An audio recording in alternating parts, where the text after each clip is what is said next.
Ladies and gentlemen, Ms. Lori Perdue.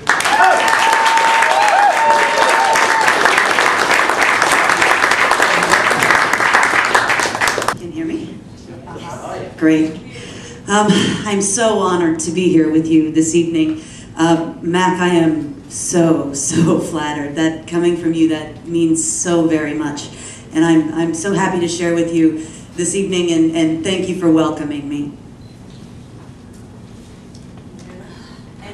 Before I started, I wanted to tell you, I am a veteran of the Air Force. I did not serve during wartime. I am a Cold War veteran in that window of time before we went to Iraq the first time. And so I have not served in war, but I have seen a few things and as a military member, and they did change my mind, change my life, and change the way I lead my life. My first poem is about one of those experiences. This is called I Was America.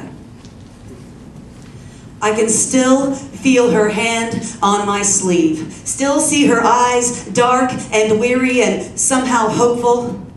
I was America.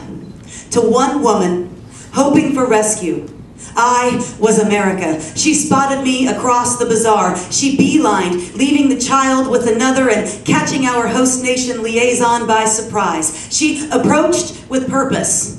I was not afraid. Her arms were open. She was not hysterical. And I can still feel her hand on my sleeve. The need in her gaze burning itself into my mind. Her body language hurdled all language barriers. She was pleading in Arabic or Turkish. I was clueless. I could make out one word in the flood.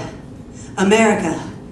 America, America, she cried as she reached out for my hand and I instinctively for hers. America, she called me, and I could feel her shaking as she clasped my hand at the wrist.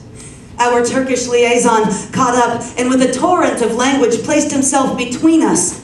America, America, she begged, tugging my uniform just below the insignia of rank on my sleeve that indicated that at an E2, in my world, I was nearly as powerless as she, but to her, I was America in crisp blue. I was 19, still a child in many ways, but to her, I was America. And she was absurdly careful of the crease in my uniform, even as the hope drained out of her eyes and I was whisked away.